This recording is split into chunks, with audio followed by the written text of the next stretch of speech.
ल माथि हेडिङ हाल्नुस् सुरुमा क्वान्टिटी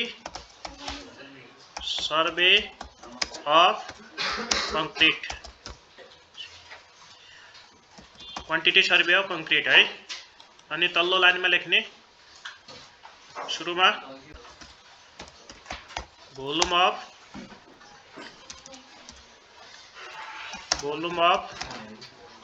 कुन भोल्युम हो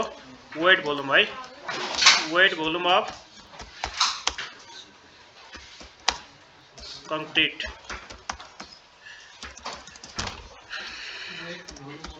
वेट भोल्युम अफ कंक्रीट ठीक छ त्यसको मुनिमा लेख्नुस् ड्राई भोल्युम अफ कंक्रीट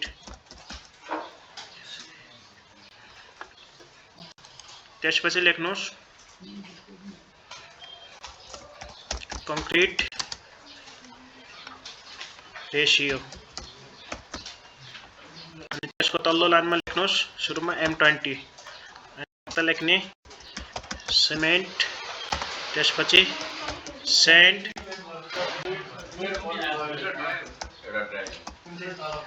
न तलको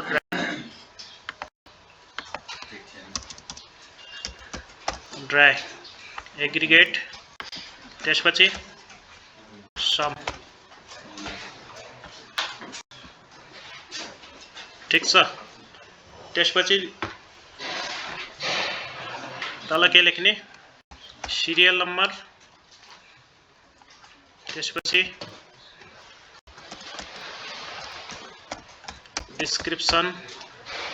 त्यसपछि क्यूबिक मिटर त्यसपछि केजी त्यसपछि बैग्स त्यसपछि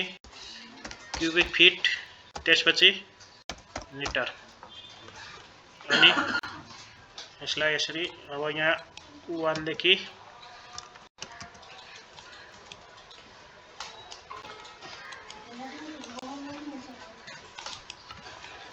चारवटा दिनुस् फर्स्टमा लेख्नुस् सिमेन्ट सेकेन्डमा लेख्नुस् सैंड थर्डमा लेख्नुस् एग्रीगेट चौथोमा लेख्नुस् वाटर अब यसलाई यसरी टेबल बनाइदिने जसलाई आउँदैन यसपछि हेर्नु त यसरी बनाएपछि के गर्नुस् कि यसलाई सिलेक्ट गर्नुस् मर्ज एन्ड सेन्टर गरिदिनुस् है ठीक छ त्यसपछि यो वेट भोल्युमलाई पनि यतिसम्म मर्ज एन्ड सेन्टर गरिदिनुस्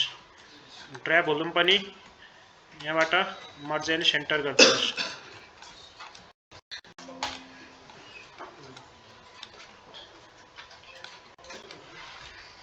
यसरी टेबल बनाइहाल्नुस् ल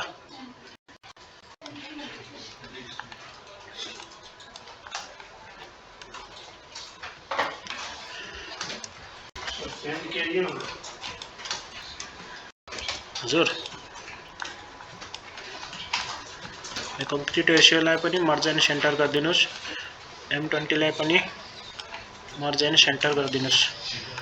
ल अलि ठुलो बनाइदिनुस्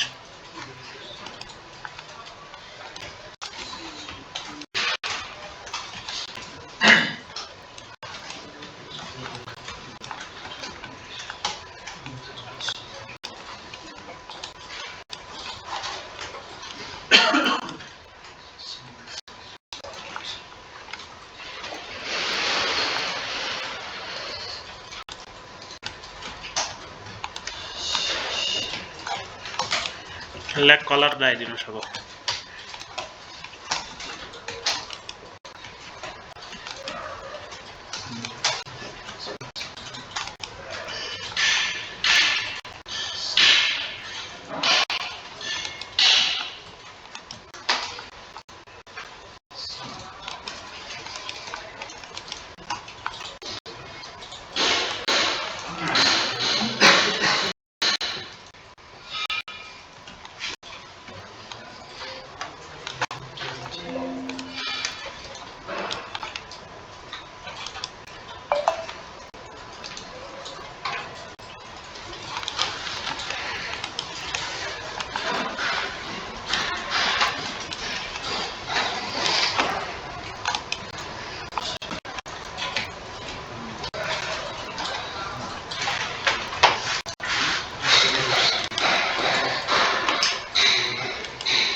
ल यस्तो बनाउनु भयो यहाँसम्म भयो हैन यसपछि हेर्नु त एकचोटी हेरिहाल्नुस् त्यसपछि बनाउनुस् कसरी गर्ने को यतातिर एउटा टेबल बनाइहाल्नुस् ल कङ्क्रिटको रेशियो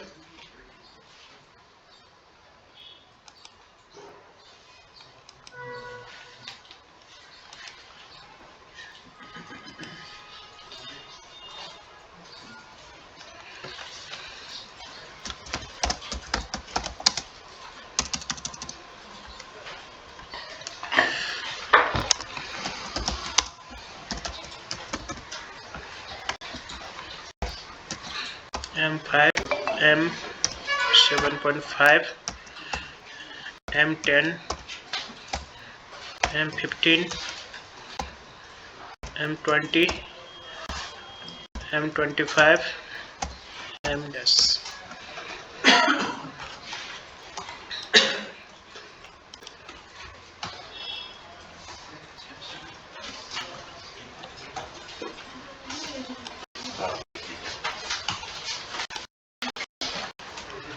देखिए ना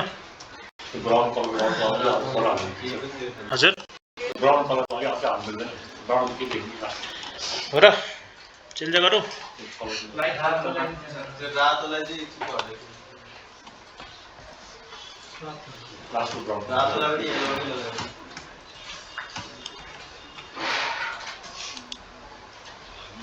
ठिक छ अब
ल यसपछि हेर्नुस् ल एकचोटि हेर्नुस् फेरि बनाउनुस् यहाँ हेर्नु त मैले यहाँ टेबल बनाएँ यहाँ कङ्क्रिट रेशियो गरेँ हाम्रो कङ्क्रिट रेशियो M5 M7.5 हैन M7.5 या 75 हुन्छ ल M7.5 M10 M15 M20 M25 सबै छ नि यहाँ रेशियो सुरुमा मैले के बनाउनु पर्यो एकचोटि बोर्डतिर हेर्नुस् ल नबनाउनुस् सबैजना हेर्नुस् बोर्डतिर यो M20 लाई यो सबै रेशियो अटोमेटिक आउन बनाउनु पर्यो त्यसका लागि के गर्छौ यो M20 छ नि यहाँ अटोमेटिक आओस् भनेर हामी कहाँ हुन्छ जहिले पनि होम ट्याबमा हुन्छौ नि होम ट्याबमा हुन्छौ होम ट्याबबाट कहाँ जाने डाटा यहाँ डाटा छ नि यहाँनेर कहाँ जाने डाटामा क्लिक गर्ने यसरी डाटामा क्लिक गरे डाटामा क्लिक गरेपछि कहाँ जाने यहाँ हेर्नु त डाटा टुल्समा डाटा भ्यालिडेसन छ कहाँ जाने डाटा टुल्समा डाटा भ्यालिडेसन छ नि यहाँ डाटा भ्यालिडेसनमा यो क्लिक गर्ने क्लिक गरेपछि यस्तो बक्स खुल्यो यहाँ एलाउ भन्ने छ नि एलाउमा एनी भ्यालु छ एनी भ्यालुमा कहाँ जाने हामीले यहाँ लिस्टमा जाने एनी भ्यालुको ठाउँमा कहाँ जाने लिस्टमा जाने अनि यहाँ सोर्स भनेर छ नि सोर्समा एरो छ एरोमा क्लिक गर्ने अनि यहाँ सोर्समा क्लिक गर्ने अर्थात् M5 देखि M ड्यास सम्म क्लिक गरे त्यसपछि इन्टर हान्ने इन्टर हानेपछि ओके गरिदिने है ओके गरेपछि यहाँ छेउमा एउटा एरो आयो नि यहाँ हेर्नु सबै रेशियो यहाँ आयो यसरी सबै रेशियो आउँछ ठीक छ अब मलाई यो सिमेन्ट स्यान्ड एग्रिगेट यो सबै पनि यो अटोमेटिक आओस् भनेर त्यसका लागि एउटा फर्मुला हुने सुरुमा सिमेन्टका लागि के गर्ने यहाँ इक्वल टु दिने इक्वल टु दिएपछि भी लुक अप फर्मुला रहने भी लुक अप फर्मुला लाए त्यसपछि म ब्रेकेट दिन्छु यसरी ब्रेकेट दिएपछि यसले भन्छ के को भ्यालु चाहियो मलाई यो M20 को भ्यालु अटोमेटिक चाहियो नि त्यसका लागि म कहाँ क्लिक गर्छु M20 मा क्लिक गरे M20 मा क्लिक गरेपछि कमा दिने कमा दिएपछि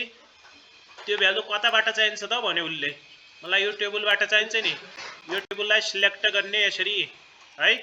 फेरि कमा दिने कमा दिएपछि त्यो टेबलमा त धेरै भ्यालु छन् कुन चाहियो त हामीलाई सिमेन्टको चाहियो नि सिमेन्ट कुन कलममा छ यो 1 यो 2 मा छ नि 2 दिने त्यसपछि कमा दिने अब एप्रोक्सिमेट चाहियो कि तपाईलाई एक्ज्याक्ट चाहियो हामीलाई एक्ज्याक्ट चाहियो एक्ज्याक्ट भएपछि यो फल्समा क्लिक गर्ने अनि इन्टर हान्ने सेम तरिकाले सिमेन्ट सेन्डमा पनि इक्वल टु दिने भी लुक अप दिने ब्रेकेट दिने M20 मा क्लिक गर्ने कमा दिने यो टेबललाई सिलेक्ट गर्ने फेरि कमा दिने त्यसपछि सेन्ड कति छ 1 2 3 मा छ नि यो हाम्रो 1 यो 2 यो 3 दिने त्यसपछि कमा दिने अनि फल्समा क्लिक गर्ने अनि इन्टर हान्ने त्यसपछि सेम तरिकाले एग्रिगेट भी लुक अप ब्रेकेट दिने M20 मा क्लिक गर्ने कमा दिने यो टेबल सिलेक्ट गर्ने फेरि कमा दिने एग्रिगेट कतिमा छ 4 मा अनि कमा दिने अनि यो के गर्ने फल्स इन्टर हान्ने अब यो सम्म त हामी के गरिदिन्छौँ यो तीनटैलाई जोड दिन्छौँ हैन इन्टर हान्ने ठीक छ यसरी भ्यालु दिए अब हेर्नुस् मलाई M20 कम्प्लिट चाहियो M20 को रेशियो आयो म एरोबाट मलाई M10 को चाहियो M10 को अटोमेटिक आयो कि 1:3:6 मलाई M15 को चाहियो म M15 मा क्लिक गर्छु 1:2:4 आयो कि न अटोमेटिक मलाई M5 मा काम गर्नु छ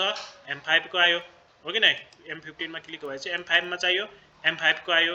त्यस्तै मलाई M20 चाहियो M25 भोलि म डिजाइन मिक्स गर्छु ल मलाई मैले यहाँ डिजाइन मिक्स गरेर M30 राखे है M30 को डिजाइन मिक्स गरेर मैले सिमेन्टको 0.1 आयो सेन्ड को मानौ यो सेन्ड एग्रिगेट 0.5 आयो एग्रिगेट 0.10 आयो हैन यसरी म डिजाइन मिक्स गर्छु अनि म के गर्छु त यसमा क्लिक गर्दिन्छु त्यो रेशियो आयो अटोमेटिक आयो कि नै यसरी तपाई यसलाई अटोमेटिक सिट बनाउन सक्नुहुन्छ यो एक्सेललाई यो तपाईलाई जिन्दगी भर लाग्छ काम त्यसपछि क्याल्कुलेसन तिर जाऊ सुरुमा क्वान्टिटी सर्वे कम्प्लिट गर्यौ नि वेट भोल्युम सुरुमा हामी कति लिन्छौं 1 क्युबिक मिटर का लागि काम गर्छौं नि त 1 क्युबिक मिटर दियो है ठीक छ त्यसको ड्राई भोल्युम कति हुन्छ त 54% हो नि कसको वेट भोल्युम को 54% अब टाइप नगर्ने के गर्ने यहाँ इक्वल टु दिने वेट भोल्युम मा क्लिक गर्ने वेट भोल्युम यसको कति हो 54% हो कि नै त इन्टु 54% यसरी ठीक छ यो पनि के हुन्छ त युनिट सेम हुन्छ त्यसपछि मलाई के निकाल्नु छ त पार्ट अफ सिमेन्ट निकाल्नु छ नि के गर्छु म इक्वल टु दिन्छु अनि ब्रेकेट दिन्छु के छ त formula part of cement divided by sum of ratio into dry volume के पनि टाइप गर्ने हैन है क्लिक मात्र गर्ने भ्यालुमा यसरी 0.28 आयो थियो कि नै अब केजी मा निकाल्नु छ भने क्युबिक मिटरलाई के हुन्छ डेन्सिटीले मल्टिप्लाई डेन्सिटी कति हुन्छ 1440 अब ब्याक्स मा चाहियो भने के गर्ने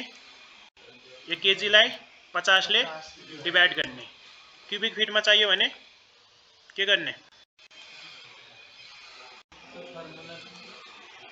डिवाइडेड बाइ 50 ठीक छ क्युबिक फिट मा चाहियो भने क्युबिक मिटरलाई कतिले मल्टिप्लाई गर्ने 35.31 यसरी ठीक छ त्यस्तै सेन्ड चाहियो भने म गर्छु सेम फर्मुला लाउँछु part of sand divided by sum of ratio into dry volume अब यस हामीलाई यो क्युबिक फिट मा चाहिन्छ भने क्युबिक मिटरलाई के गर्दिन्छु 35.31 ले मल्टिप्लाई गर्दिन्छु त्यस्तै एग्रिगेट निकाल्नु हुन्छ भने के गर्ने part of aggregate divided by sum of ratio into dry volume हैन यो पनि क्युबिक फिट मा निकाल्नु हुन्छ भने निकाल्नुस् ठीक छ अब वाटर कसरी निकाल्छौं लिटर मा के गर्छौं इक्वल टु दिने cubic metre into water cement ratio 0.5 into density of water 140 आथ्यो कि नै यसरी पुरै गर्यो नि अब अहिले त मैले के गरेँ 1 क्युबिक मिटरका लागि गरेँ नि। यदि तपाईले भन्यो कसैले मेरो काम 100 क्युबिक मिटर गर्नु छ त मैले यहाँ 100 राखिदिन्छु हैन। 100 राखेपछि अटोमेटिक यहाँ सबै चेन्ज भयो कि नै, सबै भ्यालु चेन्ज भयो नि। उसले भन्यो मलाई M20 हैन मलाई M25 राख्नु छ भने चाहिँ म M25 राखिदिन्छु, अटोमेटिक चेन्ज भयो कि नै। उसले भन्यो मलाई PCC गर्नु छ M15 को राख्नु छ भने चाहिँ म M15 राखिदिएँ। कसैले भन्यो मलाई M5 को काम गर्नु छ भने चाहिँ M5 को राखिदिएँ, अटोमेटिक चेन्ज भइरहेछ कि नै। कसैले भन्यो म 50 क्युबिक मिटरका लागि काम गर्छु भने चाहिँ 50 राखिदिन्छु। कसैलाई उसले भन्यो 20 क्युबिक मिटर छ भने 20 क्युबिक मिटर, उसले भन्यो मलाई M20 काम गर्नु छ भने M25, जे रेसियो छ नि यो अटोमेटिक बन्यो कि नै जिन्दगी भरका लागि। तपाईलाई कसैले भन्यो जतिसुकै कङ्क्रिटको क्युबिक मिटर दियोस्, जुनसुकै रेसियो दियोस्, एकचोटिमा यो जिन्दगी भरलाई काम लाग्छ कि नै? लाग्यो? यसरी नै क्वान्टिटी सर्वे अफ कङ्क्रिट गरिन्छ।